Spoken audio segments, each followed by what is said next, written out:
اعوذ باللہ من الشیطان الرجیم بسم اللہ الرحمن الرحیم السلام علیکم ورحمۃ اللہ وبرکاتہ۔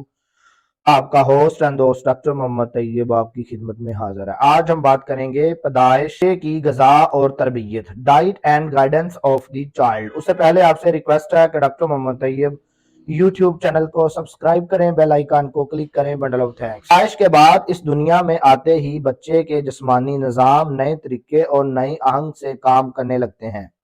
وہ بچہ جو تمام غذائی ضروریات ماں کے خون سے پوری کرتا ہے، اس ماں سے الگ وجود ہو جانے کے بعد خود سے غذائی ضروریت کا طلبگار ہوتا ہے۔ بچے کی پہلی اور ابتدائی خوراک ماں کا دودھ ہوتا ہے، بالخصوص ولادت کے فوری بعد 1 یا 2 دن تک دودھ کے ساتھ جو رطوبت خارج ہوتی ہے، جو بچے کے لیے بہت فائدہ مند ہوتی ہے اور بچے کی بہت سی امراض سے بچاتی ہے۔ دودھ کے حوالہ سے یہ کہ ماں کا دودھ ڈبے کے دودھ یا گائے کے دودھ سے بہتر شمار کیا جاتا ہے۔ ان کے فوائد یا نقصان کا موازنہ ہم آگے اپنی ویڈیو میں کریں گے۔ غرض یہ کہ نوزائیدہ کی پہلی غذا دودھ ہوتی ہے اور دودھ کے علاوہ اور کوئی چیز بچے کو نہیں دی جاتی۔ اگر ماں کا دودھ دیا جا رہا ہو تو ابتدائی 3 یا 4 ماہ تک بچے کو پانی کی ضرورت نہیں ہوتی۔ اگر مصنوعی دودھ یا گائے کا دودھ دیا جا رہا ہو تو تب بچے کو معمولی مقدار میں پانی دیا جا سکتا ہے۔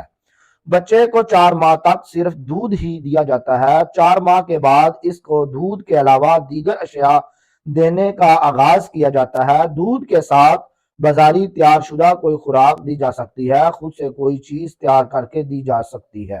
نرم کھچڑی دے سکتے ہیں، کیلا کچل کر دیا جا سکتا ہے، اس کو دودھ میں بھگو کر دیا جا سکتا ہے۔ 4 ماہ کے بعد اس طرح کی کوئی چیز جس کی تفصیل ہم آپ کو نیکسٹ بتائیں گے کہ بچے کے کھانوں کے حوالے سے مل جائے۔ ایک وقت دینی چاہیے اور پھر کچھ عرصے بھی 2 وقت دینی چاہیے اور اس طرح بتدریج اس کو دودھ کے ساتھ دیگر غذائی اجزاء دیے جائیں۔ 6 ماہ کی عمر کے بعد گوشت کا قیمہ بھی تھوڑی مقدار میں دینا چاہیے۔ غرض ایک نظم اور تربیت سے بچے کو مختلف غذائیں اور ایک ساتھ کی عمر تک بچہ ہر چیز کھانے لگتا ہے۔ خیال رہے کہ بچے کا معدہ حساس ہوتا ہے۔ جب دودھ کے علاوہ دیگر غذائی اشیاء کا استعمال شروع کروائیں تو کوئی ثقیل چیز نہ دیں، ایسی اشیاء دیں جو جلد ہضم ہو جائے۔ اس طرح بچہ آہستہ آہستہ ہر چیز ہضم کرنے کے قابل ہو جاتا ہے۔ غذا کے حوالے سے ہم بات یہ ہے کہ بچے کو شروع سے ایک ٹائم ٹیبل کے مطابق خوراک دی جائے اور اس کی ضرورت کے مطابق خوراک دیں۔ بچہ ناسمجھ ہوتا ہے، اگر آپ اس کو کم یا زیادہ خوراک کا عادی بنائیں گے تو اس کی صحت متاثر ہوگی۔ کم خوراک دینے سے اس کی صحت خراب ہو جائے گی اور زیادہ سے زیادہ خوراک دینے سے بسیارے خوری کا شکار ہو جائے گا اور کئی مسائل جنم لیں گے۔ لہذا متوازن اور اس کی جسمانی ضرورت کے مطابق خوراک دیں۔ ماں کی گود بچے کی تربیت گاہ ہوتی ہے۔ یہ وہ جگہ ہے جہاں سے بچہ اقرار کے ابتدائی مراحل طے کرتا ہے اور جو نقوش بچے کے ذہن پر ابتدا میں نقش ہو جاتے ہیں وہ ساری زندگی قائم رہتے ہیں۔ اللہ تعالیٰ بھی فرماتا ہے کہ بچہ اپنی فطرت پر پیدا ہوتا ہے، یہ اس کے والدین ہیں جو اس کو چاہے بنا دیتے ہیں۔ بچے کی تربیت کے حوالہ سے ماں کو یہ خیال کرنا چاہیے کہ اس کی تربیت پہلے دن سے شروع ہو جاتی ہے۔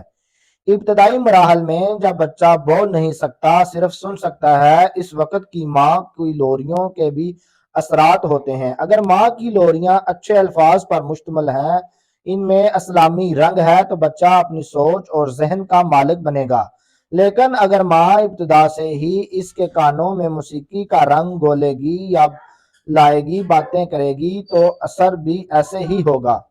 بچہ جواب دے یا نہ دے، آپ اس سے درست اور معیاری گفتگو کریں اور بچہ ابتدا الفاظ سیکھ رہا ہو تو سب سے قبل لفظ اللہ سکھائیں اور پھر کلمہ طیبہ سکھانے کی کوشش کریں، اس کے بعد دیگر دنیاوی باتیں سکھائیں۔ لمحہ فکریہ ہے کہ آج محمد بن قاسم، طارق بن زیاد، صلاح الدین ایوبی، محمود غزنوی کیوں پیدا نہیں ہوتے؟ اس کا جواب یہ ہے کہ اس کی تربیت کی کمی ہے۔ اس وقت کی ماں کی لوری میں اسلامی رنگ تھا، بچے کی تربیت اسلامی رنگ میں ہوتی تھی۔ آج ماں اور اس کو کوئی جرنیل نہیں، اداکار